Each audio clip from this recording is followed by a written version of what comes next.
Can you just talk a little bit about how this project developed and what attracted you to working on something like this as your first feature? Yeah, sure. We wanted to sort of imagine a world that was sort of so far in the future that it was almost the past. It was this kind of pioneering family living in this desolate, timeless land, and kind of trying to protect themselves from this real or imaginary virus that's out there. And just kind of going off of Hjaltalín's music, which was the original inspiration for the whole story, and just kind of spiraling out from there.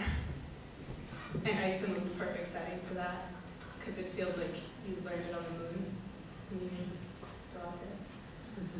Yeah. I mean, could you speak a little bit about that, how Iceland affected the process, how you initially decided to shoot there, and how that was incorporated into the story?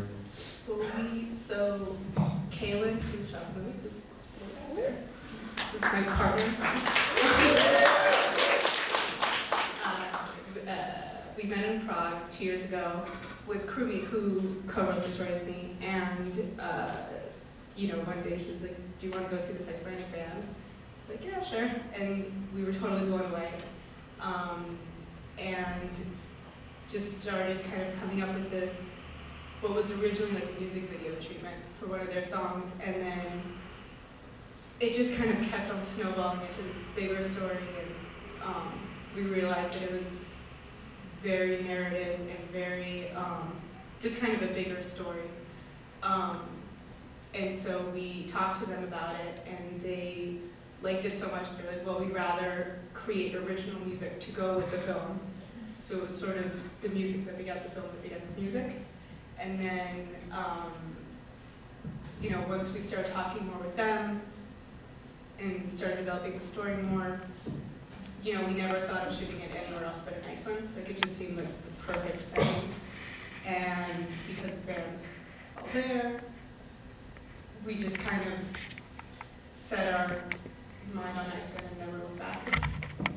Yeah, I mean, I think one of the more interesting things about this film is that you've accomplished something that I think is at times simultaneously kind of tragic but also playful, and I think a large part of that is the soundtrack and what you worked with them on that. Could you go into a little more detail about what the process was like in working with a band to sort of create this unseen character that contributed so much to the story? Yeah, actually, I don't know if I guess most people in this room know this, but our original concept was to have these screenings where the movie would play and the band would perform the score live, so they're not here, obviously. But that's sort of the dream, and we're still hoping to do that eventually. And what we always were so drawn to in their music was how cinematic it was, and so, the fact that they jumped on board and their music videos are sort of similarly themed to this movie, and they're very visual too, so we sort of had a really good connection from the beginning. And then they were actually very removed from the filmmaking process, but then once we finished editing the movie, they sort of locked themselves into the studio and just had these like all-night sessions where they would record, and just have the movie on a loop. And actually I think actually all the music is all just from live sessions. Like, there was very little mixing.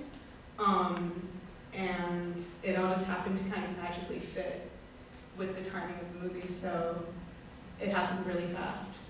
The entire scoring took 2.5 weeks, because they just kind of went with it, so yeah, it was cool.